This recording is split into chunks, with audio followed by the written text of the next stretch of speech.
नमस्कार, मेरा नाम है ओम प्रकाश भारद्वाज और मैं आज आपके लिए लाया हूँ महाभारत से प्रसंग जब वासुदेव कृष्ण हस्तिनापुर गए थे और वहाँ पे उन्होंने दुर्योधन को समझाया कि यह सही टाइम नहीं है अपने ही भाई में लड़ना, क्योंकि तुम दोनों पांडव और कुरुवंश दोनों एक ही हो, एक ही पूर्वज के हो।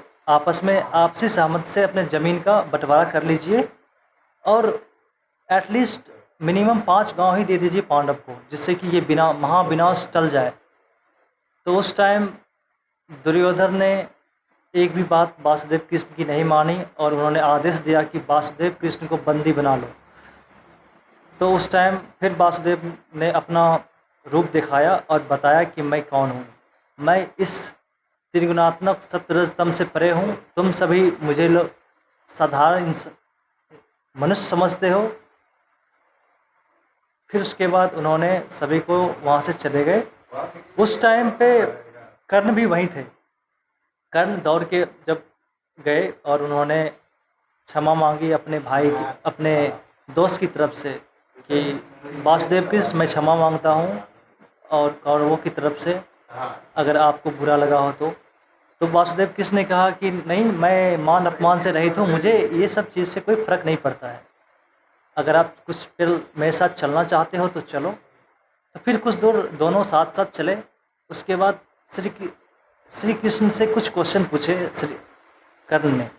कर्ण ने पूछा, वासुदेव कृष्ण मुझे ये बताइए, जब मैं जन्म लिया तो हमारी माँ ने मुझे छोड़ दिया, मुझे माँ का प्यार नहीं मिला। और जब मैं और उसके बाद किसी और ने मुझे पाला,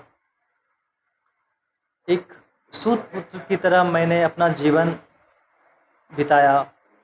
बचपन में सभी लोगों को स्कूल कोई भी शिक्षा नहीं मिली, क्योंकि मैं बिलोंग नहीं करता था क्षत्रिय फैमिली से। मुझे फिर मैंने जब अपने गुरुजी के पास गया शिक्षा लेने के लिए, तो फिर उन्होंने शिक्षा तो दिया, लेकिन बाद में श्राप दे दिया कि मैं सारा जो ज्ञान है वो भूल जाऊंगा जब मुझे ज़रूरत पड़ेगी। एक बार धोखे से एक गाय की हत्या हो गई, तो उसके ओनर ने मुझे श्राप दे दिया। इसमें मेरा कोई दोष नहीं। और जब मैं द्रौपदी के स्वयंवर में पार्टिसिपेट कर रहा था, भाग ले रहा था, तो भी मुझे स्वयंवर में पार्टिसिपेट नहीं करने दिया, क्योंकि मैं सूत पुत्र बिलोंग करता था। और द्रौपदी ने मुझे सबके बीच में मुझे अपमानित किया और सूत पुत्र कह के बोला इसमें मेरा क्या दोष है। और मैं आज मैं राजा की तरह ज़िंदगी जी रहा हूँ, और वो भी दुर्योधन की वजह से। तो अगर मैं उसका पक्ष ले रहा हूँ, कौरवों की तरफ से मैं लड़ रहा हूँ, तो उसमें मैं कहाँ गलत हूँ, आप मुझे बताइए। तब श्री कृष्ण मुस्कुराए और कर्ण से बोले, कर्ण, तुमने जितना जितना चीज़ें आपके जीवन में हुई है, उससे कई गुना मेरे लाइफ में हुई है। मैं आपको बताता हूँ, जब मेरा जन्म हुआ तो मौत मेरा इंतज़ार कर रही थी। मेरे जन्म के होने से पहले मेरे 7 भाई मर चुके थे, और जब मेरा जन्म हुआ तो उसी दिन मुझे अपनी माँ से विमुख कर दिया गया। मैं 10 साल तक मैं अपने माँ से बिछुड़ अलग रहा। जिस माँ ने मुझे पाला वो मेरी माँ नहीं थी, कोई दूसरी माँ थी। तुम्हें तो मिला, शिक्षा मिला अपने गुरु से, बट मेरा शिक्षा भी मिला तो 16 साल की अवस्था में मिला। और फिर जब मैंने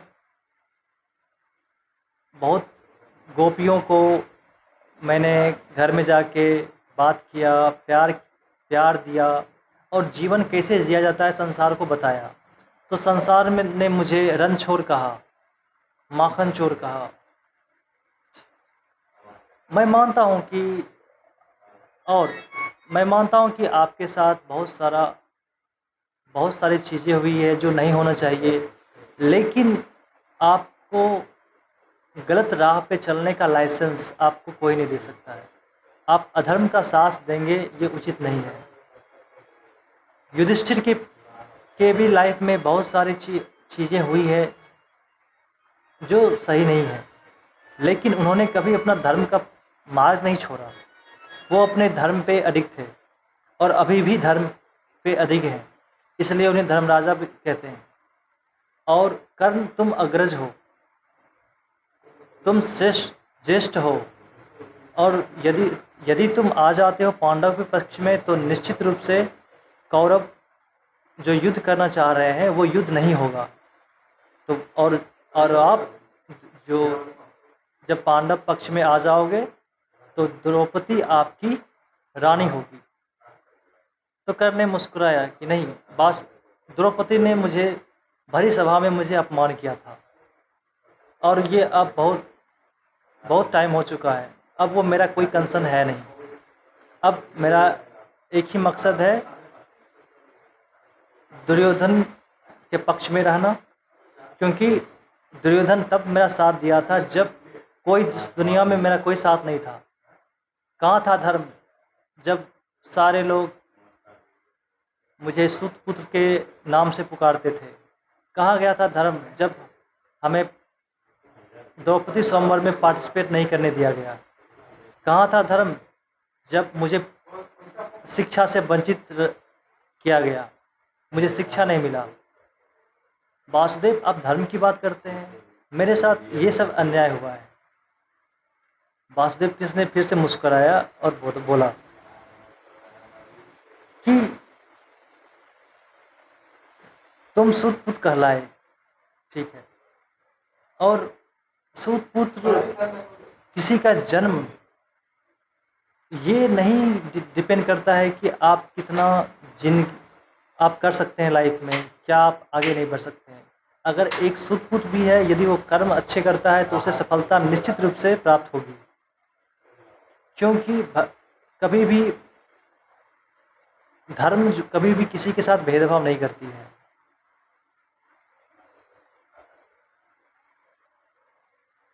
आपने एटलीस्ट अपनी मनपसंद लड़की से आपने विवाह किया, लेकिन आप मुझे देखिए, मैंने अपनी मनपसंद राधा से भी मैंने विवाह नहीं किया गया था, और मुझसे विवाह उन लोगों ने किया जो वो मुझसे चाहती थी, मैं उनसे नहीं चाहता था।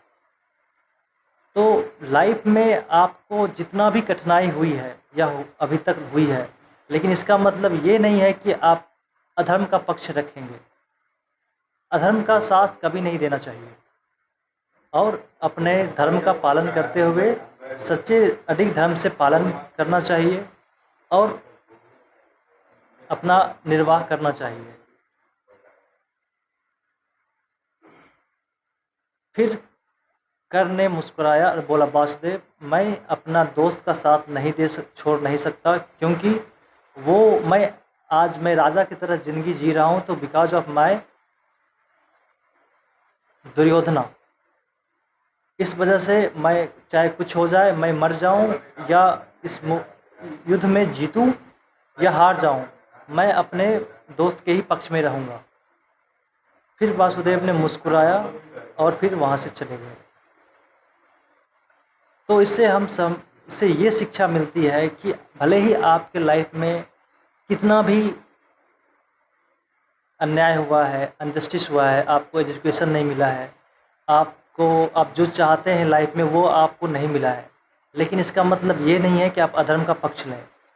आप धर्म के साथ जिंदगी को निर्वाह कीजिए, और जो होना चाहिए, सच्चे लोग लाइफ में ज़रूर जीतते हैं। कठिनाई होती है, लेकिन इसका मतलब ये नहीं है कि आप हार मान जाएं। Thank you so much for watching my videos, and please subscribe my channels and stay happy. Thank you so much.